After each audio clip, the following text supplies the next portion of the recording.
Welcome to ISR 9. NTR జిల్లా జగ్గయ్యపేట పట్టణంలో ఉన్న వెంకటసన్ని మల్టీ స్పెషాలిటీ హాస్పిటల్లో జగ్గయ్యపేట నియోజకవర్గం చుట్టుపక్కల ఉన్న గ్రామాల్లో నీటి కాలుష్యం మరియు ఆహారం కాలుష్యం వల్ల పలు గ్రామాల ప్రజలు డయేరియా బారిన పడ్డారు. ఈ డయేరియాకు సంబంధించి కొంతమంది ప్రజలు వెంకటసన్ని మల్టీ స్పెషాలిటీ హాస్పిటల్లో చికిత్స పొందుతున్నారు. డాక్టర్ CH సాయి కృష్ణ మాట్లాడుతూ డయేరియాకు గురైన వారికి చికిత్స చేస్తున్నామని తెలియజేశారు. వారి హాస్పిటల్లో మొత్తం 12 మంది అడ్మిట్ అయ్యారని తెలియజేశారు.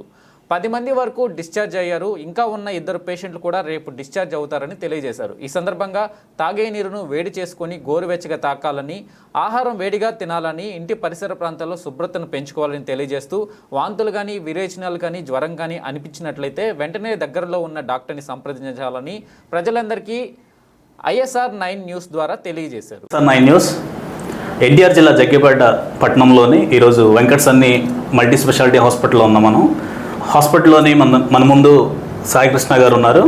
So MS general. So sir నుండి తెలుసుకుందామండి. ఈరోజు జగ్గయ్యపేట చుట్టుపక్కల ఉన్న గ్రామాల నుంచి కూడా మరి జగ్గయ్యపేట నియోజకవర్గంలోని డయేరియా వల్ల చాలామంది ప్రజలు కూడా ఇబ్బంది పడుతున్నారు.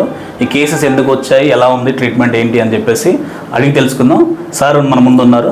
సార్ నమస్తే. సార్ నమస్కారం అండి. సార్ ఈ డయేరియా పేషెంట్స్కి ఎలాంటి ట్రీట్మెంట్ జరుగుతుంది సార్ మన హాస్పిటల్లో, ఎలా ఉంది సార్? ప్రెసెంట్ డయేరియాకి సంబంధించి అంత స్టేబుల్గానే ఉందండి కేసెస్ కూడా. ఇనీషియల్గా మనకి ఒక్క రోజే 12 కేసెస్ అడ్మిట్ అయినాయండి మన హాస్పిటల్లో. దాంట్లో ఒక 2 కేసెస్ మాత్రం క్రియాటిన్ లెవెల్స్ ఎక్కువగా ఉన్నాయి. సో అందులో వాటి వల్ల DMHO మేడంతో కూడా మాట్లాడి కొంచెం బెటర్ ట్రీట్మెంట్ కోసం వాటిని ఒక 2 కేసెస్ మాత్రం విజయవాడ షిఫ్ట్ చేయడం జరిగింది. మిగతా 2 కేసెస్ అదే రోజు అడ్మిట్ అయిన రోజే దే ఆర్ ఫైన్, డిశ్చార్జ్ అయిపోయారు. రిమైనింగ్ 8 కేసెస్ కూడా అందరు స్టేబుల్ ఉన్నారు. వాళ్ళని కూడా మళ్ళీ ఈరోజు డిశ్చార్జ్ చేయడం జరుగుతుంది. సో ప్రెసెంట్ ఉన్న సిచ్యువేషన్ ప్రకారం మన దగ్గర పెద్ద ప్రాబ్లమాటిక్గా లేదు. బట్ ఇనీషియల్గా ప్రాబ్లమ్ డిహైడ్రేట్ ఎక్కువ అయిపోయారు పేషెంట్స్ మన దగ్గరకు వచ్చినప్పుడు. బట్ ఫ్లూయిడ్స్ కొంచెం ఇచ్చుకొని కొంచెం నార్మల్గా యాంటీబయాటిక్స్ అలా యూస్ చేస్తూ కొంచెం వాళ్ళ ట్రీట్మెంట్ కూడా అంత ప్రాబ్లమాటిక్గా ఏం లేదు. వచ్చిన పేషెంట్స్కి కూడా కోమార్బిడిటీస్ లేవు.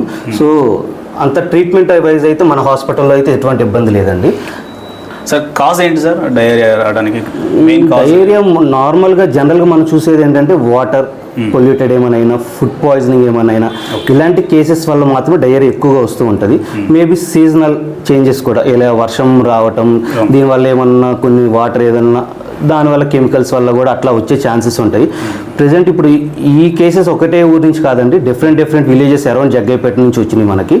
సో ఒక్క చోట వస్తే ఏదన్నా మనం అది ఎపిడమిక్ అని ఏదన్నా చేయడానికి ఉంటుంది. బట్ డిఫరెంట్ కేసెస్ వచ్చినాయి. ఇది స్పొరాడిక్ మనం అలాగే ట్రీట్ చేసాము. ప్రజెంట్ ఎందువల్ల అనేది మనం MRO గారితో, కలెక్టర్ గారితో కూడా మాట్లాడటం జరిగింది. సో అవి శాంప్లింగ్ కూడా వెళ్ళినాయి, వాటర్ కూడా. సో ఎందుకు ఏంటి అనేది కూడా మనకు త్వరలో తెలుస్తుంది. Okay sir. సార్ పేషెంట్స్ ఇప్పటివరకు ఎంతమంది అడ్మిట్ అయ్యారు సార్? ప్రెసెంట్ మన దగ్గర 12 మెంబర్స్ అడ్మిట్ అయ్యారండి. దాంట్లో 10 members discharge, they are fine and discharge. ఒక 2 కేసెస్ మాత్రం రిఫర్ చేయడం జరిగింది. ఇప్పుడు మేము దాన్ని కూడా ఎంక్వైరీ చేసాము. వాళ్ళు కూడా ఇప్పుడు ఫైన్, మోర్ దెన్ ఇంకా నెక్స్ట్ 1 డేలో వాళ్ళు కూడా డిశ్చార్జ్ అవుతారు. సో ఎటువంటి ఇబ్బంది అనేది ప్రెసెంట్ అయితే జరగలేదండి మనకి. ఓకే అండి. ఇప్పుడు హాస్పిటల్లో కూడా ఛార్జెస్ నామినల్ ఉన్నాయా సార్? అంటే చాలా సామాన్యుడికి అందుబాటులో అనుకూలంగా ఉన్నట్టుగానే ఉంటాయండి ఛార్జెస్ అయితే. ఓకే. అసలు ఎక్కువ రేట్ ఈ జగ్గయ్యపేట విలేజ్లో ఎక్కువ రేట్ అనేది లేదు. అసలు మన హాస్పిటల్ ఫస్ట్ నుంచి కూడా సేవాభావంతోనే నడిచింది. నేను వచ్చిన తర్వాత నుంచి కూడా ఎక్కడ నేను ఎక్కువ అధిక రేట్లు అనేది చూడలేదు. చాలా తక్కువ ఉంటాయి వెన్ కంపేర్ రిమైనింగ్ హాస్పిటల్స్తో పాటు పోల్చుకుంటే అట్లాగే ఉంటాయండి. పెద్ద జగ్గయ్యపేటలో ఎక్కువ ఛార్జ్ చేయడానికి కూడా లేదు. ఈ ఏరియాకి తగ్గట్టుగానే రేట్ ఛార్జెస్ ఉంటాయి. సామాన్యుడికి, నిరుపేదలకి కూడా అందుబాటులో. మా హాస్పిటల్కి ఎక్కువ నిరుపేదలు, సామాన్యులు వస్తారండి. ప్రజలకి ఏ విధంగా జాగ్రత్తలు తీసుకోవాలని మీరు చెప్తారు సార్? ఒకటండి, వాళ్ళు వాటర్ వేడి చేసుకుని కొంచెం వేడి చేసి చల్లారిన తర్వాత వాటర్ తాగటం బెటర్. ఇంకోటి ఏంటంటే ఇంటి పరిసర ప్రాంతాల్లో ఏదైనా చెత్త ఇవన్నీ ఇలాంటివి ఏమైనా ఉన్నా కూడా నీట్గా ఉంచుకోవటం మంచిది. ఎందుకంటే ఫ్యూచర్లో ఇంకా నెక్స్ట్ కమింగ్ సీజన్స్లో డెంగ్యూ ప్రభావం కూడా ఎక్కువ ఉండే అవకాశం ఉంది. సో దోమకాటు వల్ల ఎక్కువ ఉంటుంది. సో పరిసరాలంతా చెత్త ఇవన్నీ లేకుండా నీట్గా ఉంచుకుంటే, మనకి కాలుష్యం ఇవన్నీ కూడా శుభ్రంగా ఉంచుకుంటే వాళ్ళు డెంగ్యూ బారిన కూడా పడకుండా ఉంటారు. సో ఇంకా కమింగ్ 1 or 2 monthsలో రైనీ సీజన్ ఇంకా ఎక్కువ అవుతూ ఉంటుంది కాబట్టి, దోమలు చుట్టుపక్కల ఎక్కువ ఉంటాయి కాబట్టి కొంచెం కేర్ తీసుకోవాలని మనం చేస్తున్నాం. ఎందుకంటే వాటి వల్ల మళ్ళీ ప్లేట్లెట్స్ తగ్గిపోవటము, మళ్ళీ వాళ్ళకి ఇంకా అదర్ కాంప్లికేషన్స్ ఏదైనా ఉంటే ప్రాణానికి ముప్పు జరగటం, ఇవన్నీ కూడా లేకుండా ముందుగా నేను చెప్పడం ఏంటంటే పరిసరాలని పరిశుభ్రంగా ఉంచుకోమని చెప్తున్నాను. సార్ ప్రజల్లోని కొంతమందికి తెలియదు, అంటే ఇది డయేరియానా లేదా డెంగ్యూ అని తెలియదు కదా, వాళ్ళకి ఏదైనా హెల్త్లోని ఏదైనా చిన్న నలతలాగా ఏదైనా వచ్చింది అనుకోండి, ఇమీడియట్ డాక్టర్ని సంప్రదించడం మంచిదంటారా? అవునండి, తప్పకుండా. ఎందుకంటే ఇప్పుడు ఈ కేసెస్ అందరూ కూడా వామిటింగ్స్ లూజ్ టూల్స్తోనే ఎక్కువ ప్రెజెంట్ అయ్యారు. మనకి ఫీవర్ అనేది చాలా తక్కువగా ఉంది. అట్లీస్ట్ అందరూ ఎలా వచ్చారంటే మన దగ్గరికి ఆల్రెడీ ఒక 10 or 20 ఎపిసోడ్స్ ఇంటి దగ్గరే వాళ్ళు అయిన తర్వాత సిక్ అయి వచ్చారు.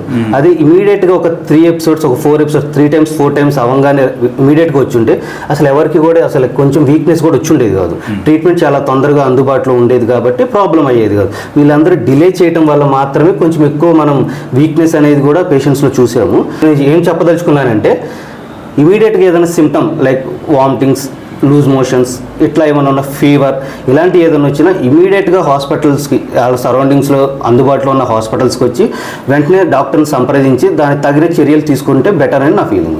ఓకేనా, అంతేగాని ఇంట్లోనే మాత్రం వాళ్ళు బెటర్ నెగ్లెక్ట్ చేయొద్దు. ఎందుకంటే ప్రెజెంట్ ఉన్న సిచ్యువేషన్ ప్రకారం అందరూ సామాన్యంగా వామిటింగ్స్, మోషన్స్ అంటే ఒక 2-3 ఎపిసోడ్స్ అయితే పర్లేదు సాయంత్రానికి తగ్గిపోతుంది అన్నట్టుగానే ఉంటారు. కానీ ఇది అట్లా లేదండి, 1 dayకి చాలా సిక్ అయిపోయారు. సో ఎక్కువ అజాగ్రత్త అనేది లేకోకుండా వెంటనే తొందరగా వచ్చి జాగ్రత్త తీసుకోవడం అనేది మంచిదండి.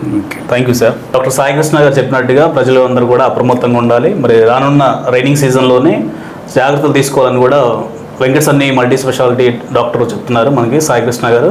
సో ఇవన్నీ పాటిస్తే ఆరోగ్యంగా ఉంటాం, అనారోగ్య పాలవకుండా జాగ్రత్తలు తీసుకోవాల్సిందిగా ISR 9 News ద్వారా మీకు తెలియజేస్తాం. Thank you.